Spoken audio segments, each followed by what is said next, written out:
Friends, welcome back to my new video. तो ये जो चार्ट आप देख रहे हो निफ्टी 50 इंडेक्स का चार्ट है, ठीक है।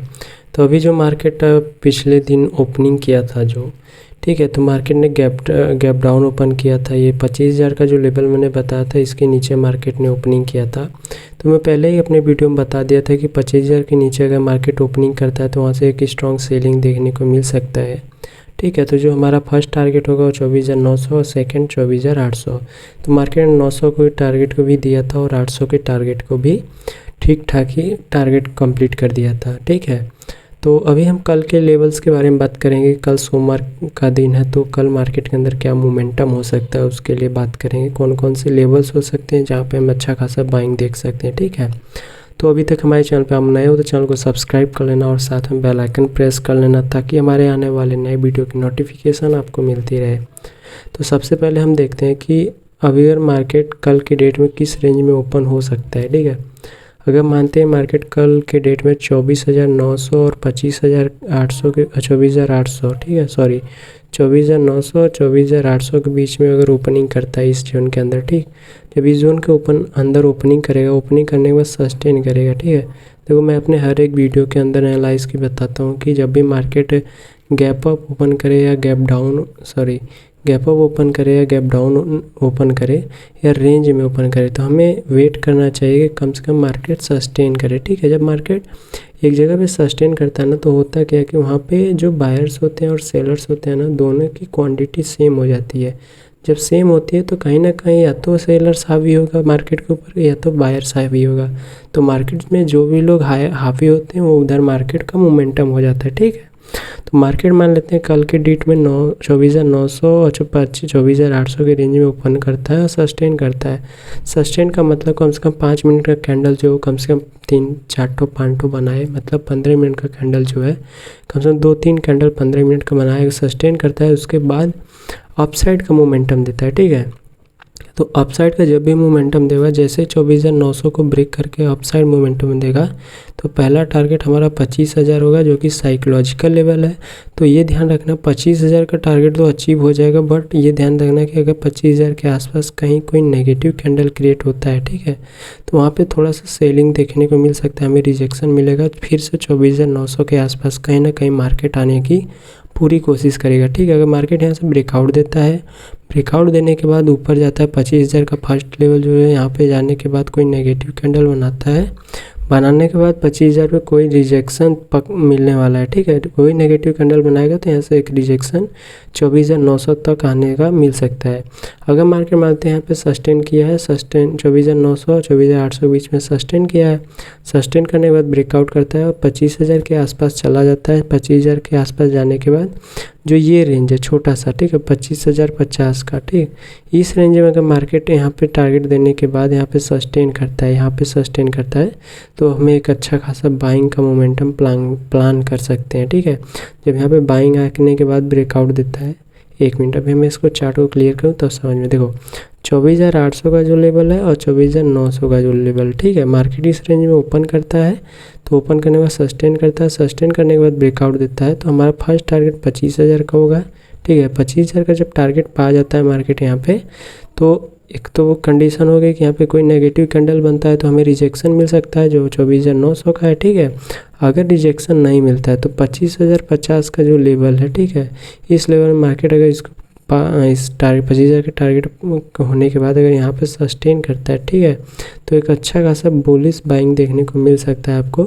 तो यहाँ पे अगर सस्टेन करके ब्रेक करता है तो हमारा फर्स्ट टारगेट 25,100 का हो जाएगा छोटा सा, उसके बाद 25,200 का सेकंड टारगेट हमें देखने को मिल सकता है वो निफ्टी के अंदर, ठीक है। ये तो हो गया रेंज के अंदर मार्केट ओपन होता है तब के लिए। अगर मान लेते हैं मार्केट रेंज के अंदर ओपन ना होकर गैप अप ओपन होता है तो किस लेवल पे मार्केट ओपन हो सकता है। तो देखो गैप अप ओपन होने का एक लेवल है 25,000, ठीक है, 25,000 और 24,900, यही दोनों लेवल के बीच में अगर मार्केट ओपन होगा तो गैप अप ओपन होगा। तो ये ध्यान रखना अगर 25,000 के नीचे ओपन होता है, ये 25,000 के नीचे ओपनिंग किया, जैसे ये कैंडल ओपन हुआ था, अगर इस रेजिस्टेंस के लेवल पे आसपास नीचे कोई कैंडल क्रिएट करता है तो ये ध्यान रखना कि जैसे कैंडल क्लोजिंग देगा उसके बाद फिर से एक सेलिंग देखने को मिल सकती है जो 24,800 के आसपास आ सकती है मार्केट, ठीक है। तो मार्केट जब गैप अप ओपन होगा इस लेवल के आसपास 24,900 और 25,000। तो हमें क्या करना है वो देखना है। देखो मार्केट यहाँ ओपन हुआ, सस्टेन किया, सस्टेन करने के बाद कोई नेगेटिव कैंडल किया तब तो सेलिंग आएगी, जो 24,800 का फर्स्ट टारगेट दे सकता है, ठीक है। तो जैसे ही यहाँ पे सेलिंग आएगी तो 24,800 का फर्स्ट टारगेट, उसके बाद सस्टेन करके ब्रेकआउट देता है तो 24,700 का सेकेंड टारगेट हमें देखने को मिल सकता है। बट अगर मार्केट गैप अप ओपन होता है तो ओपन होने के बाद 25,000 के ऊपर ओपन हो जाता है, ठीक है। यहाँ पे 25,100 और 25,000 के बीच में अगर ओपनिंग कर देता है, यहाँ पे सस्टेन करता है गैप अप, ऐसा कि इतना बड़ा मोमेंटम नहीं दे सकता है मार्केट, क्योंकि सेलिंग का प्रेशर बहुत ज़्यादा स्टार्टिंग से यहाँ से तो बराबर सेलिंग का प्रेशर है मार्केट के अंदर, ठीक है।